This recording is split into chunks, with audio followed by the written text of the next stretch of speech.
400 British युद्धबंदियों ने अपने कपड़े उतार दिए और एक पंक्ति में खड़े होकर जर्मन कमांडर से मांग की कि वह जिनेवा कन्वेंशन का पालन करे और उन्हें हर हफ्ते 2 दिन आराम करने दे। जर्मन कमांडर ने अपने सामने के मनमोहक दृश्य को देखा और उसके पास ब्रिटिश कैदियों की मांग मानने के अलावा कोई विकल्प नहीं था। हालांकि दंगे का नेतृत्व करने वाले ब्रिटिश अधिकारी रयान को जर्मन सेना द्वारा तैयार एक छोटे से अंधेरे कमरे में बंद कर दिया गया था। कुछ ही समय बाद जर्मनी यहाँ पराजित हो गया और रयान को ब्रिटिश युद्धबंदियों ने रिहा कर दिया। इस समय युद्धबंदी शिविर में सभी जर्मन सैनिकों ने भागने का विकल्प चुना, केवल जर्मन कमांडर ही कैदियों द्वारा पकड़ा गया। जर्मन सेना द्वारा लंबे समय तक उत्पीड़न के कारण ब्रिटिश युद्धबंदियों ने कमांडर के खिलाफ जवाबी कार्रवाई करने का फैसला किया। कैदियों ने मांग की कि उसे फांसी दी जाए। यह देखकर कि वह यहाँ मरने वाला था, जर्मन कमांडर घबरा गया। उसने रयान से स्पष्ट रूप से कहा, उसे कैदियों पर अत्याचार करने और दया की भीख मांगने के लिए मजबूर होना पड़ा। कैदियों के मतदान के बाद रयान ने अधिकारी को एक छोटे से अंधेरे कमरे में रखने का फैसला किया। ब्रिटिश सैनिक बहुत खुश हुए। उन्होंने जर्मन अधिकारी को उठाया और उसे उस छोटे से अंधेरे कमरे में डाल दिया जहां रयान पहले कैद था। इस समय एक जर्मन लड़ाकू विमान अचानक आकाश में दिखाई दिया। सैनिक भयभीत हो गए और तुरंत जमीन पर लेट गए।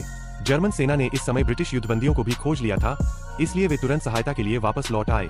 रयान ने देखा कि जर्मन सेना आने वाली है, इसलिए उसने सभी सैनिकों को तुरंत खाली करने और तटरेखा पर जाने का आदेश दिया ताकि यह देखा जा सके कि क्या वे ब्रिटिश बेड़े का सामना कर सकते हैं। समूह जोरदार तरीके से तट की ओर चला, लेकिन इससे पहले कि वे दूर जाते, उनका सामना जर्मन निकासी दल से हुआ।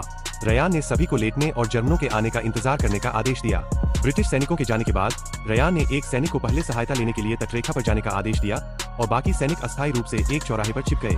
इस समय जर्मन सेना युद्धबंदियों के पास आई और पाया कि सभी ब्रिटिश सैनिक चले गए थे। इस समय अधिकारी ने छोटे अंधेर कमरे में हलचल सुनी।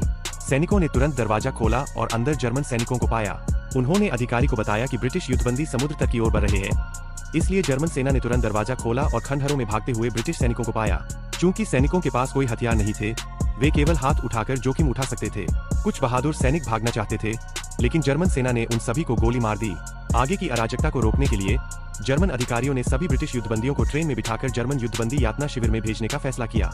बाद में जर्मन सेना ने ट्रेन के दरवाजे बंद कर दिए और जर्मनी में प्रवेश कर गई। चालाक ब्रिटिश सेना को भागने से रोकने के लिए जर्मन सेना ने विशेष रूप से प्रत्येक डिब्बे में प्रत्येक व्यक्ति को बंदूकधारी सैनिक के रूप में तैनात किया।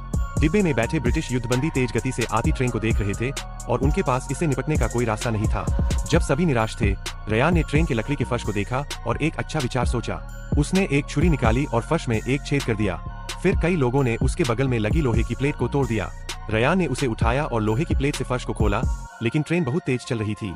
अगर आप नीचे कूदते तो यहीं दब जाते। इसी समय डिब्बे में मौजूद सैनिकों को भी कुछ असामान्य लगा और वे स्थिति का जायजा लेने आने वाले थे। मिंगजिंग और द इंडियन कॉलम को सपोर्ट करने के लिए कृपया लाइक, सब्सक्राइब, रीपोस्ट और रिवॉर्ड करें।